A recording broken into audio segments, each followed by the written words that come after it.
เราตั้งประเด็นในการบินไปครั้งเนี้ยถือว่าเป็นทางการครั้งที่1แต่ว่าถ้าจริงๆแล้วก็ไปครั้งที่2แล้วถูกไหมฮะเราตั้งประเด็นอะไรในการที่จะไปหาคำตอบเกี่ยวกับเรื่องความเป็นอยู่หรือว่าชีวิตช้างทั้ง2เชือกนี้บ้างครับท่านแน่นอนนะประเด็นที่สำคัญคือเรื่องการแสวงหาข้อเท็จจริง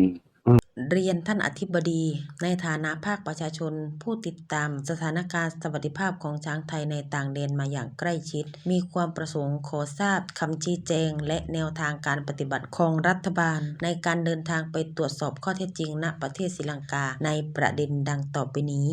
1. เกณฑ์การประเมินสวัสดิภาพสัตว์การเดินทางไปตรวจสอบในช่วงเวลาอันสั้น 1-2 วันและเป็นการเข้าตรวจแบบแจ้งล่วงหน้าอาจส่งผลต่อความเที่ยงตรงของสภาพความเป็นจริงที่พบเห็นท่านจะมีกระบวนการอย่างไรเพื่อป้องกันการจัดฉากและท่านใช้เกณฑ์มาตรฐานใดในการชี้วัดว่าช้างมีสุขภาพชีวิตที่ดีตามหลักอิสรภาพ5ประการของสัตว์และมาตรฐานสหพันธ์ขีดรักษาพันธุ์สัตว์โลกซึ่งระบุไว้ว่าการประเมินสวัสดิภาพสัตว์ต้องดูจากพฤติกรรมตามธรรมชาติและสภาพจิตใจในระยะยาวไม่ใช่เป็นเพียงกายภาพที่เห็นในขนาดเข้าตรวจทางภาคประชาชนมีหลักฐานเชิงประจักษ์ทั้งภาพนิ่งและคลิปวิดีโอมากกว่า2 ปีครึ่งที่แสดงถึงการดูแลที่ไม่เหมาะสมการใช้งานผิดวัตถุประสงค์และมีการทารุณอย่างชัดเจนจึงขอเรียนถามว่าหากท่านสรุปว่าช้างยังมีสุขภาพดีท่านมีหลักฐานเชิงลึกด้านใดมาหักล้างภาพความเจ็บปวดที่ประชาชนเห็น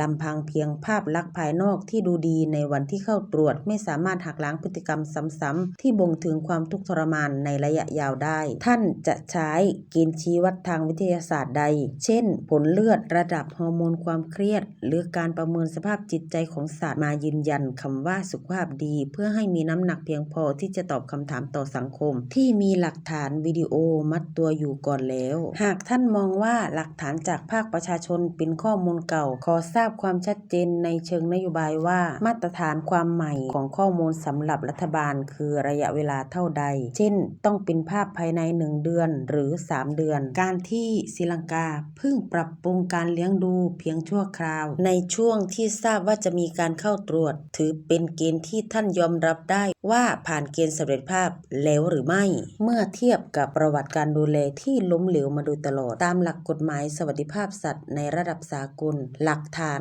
ภาพเคลื่อนไหวที่แสดงถึงการทารุณอย่างต่อเนื่องถือเป็นหลักฐานที่มีน้ำหนักสูงสุดในการบ่งชี้ถึงความไม่เหมาะสมในสถานที่เลี้ยงท่านจะให้ความสำคัญกับหลักฐานของภาคประชาชนนี้ในฐานะตัวตั้งต้นของการสอบสวนมากกว่าการเชื่อถือสิ่งที่เห็นเพียงชั่วคราวในการเยือนครั้งนี้อย่างไรการตั้งคำถามนี้อ้างอิงจากพรบการป้องกันทารุณกรรมและการจัดสวัสดิภาพสัตว์พ.ศ. 2557 ของไทยและอนุสัญญาไซเตสในแง่การติดตามสวัสดิภาพสัตว์ที่ส่งมอบในนามรัฐต่อรัฐซึ่งรัฐบาลมีหน้าที่ต้องรับผิดชอบต่อชีวิตสัตว์นั้นจนกว่าจะสิ้นอายุไข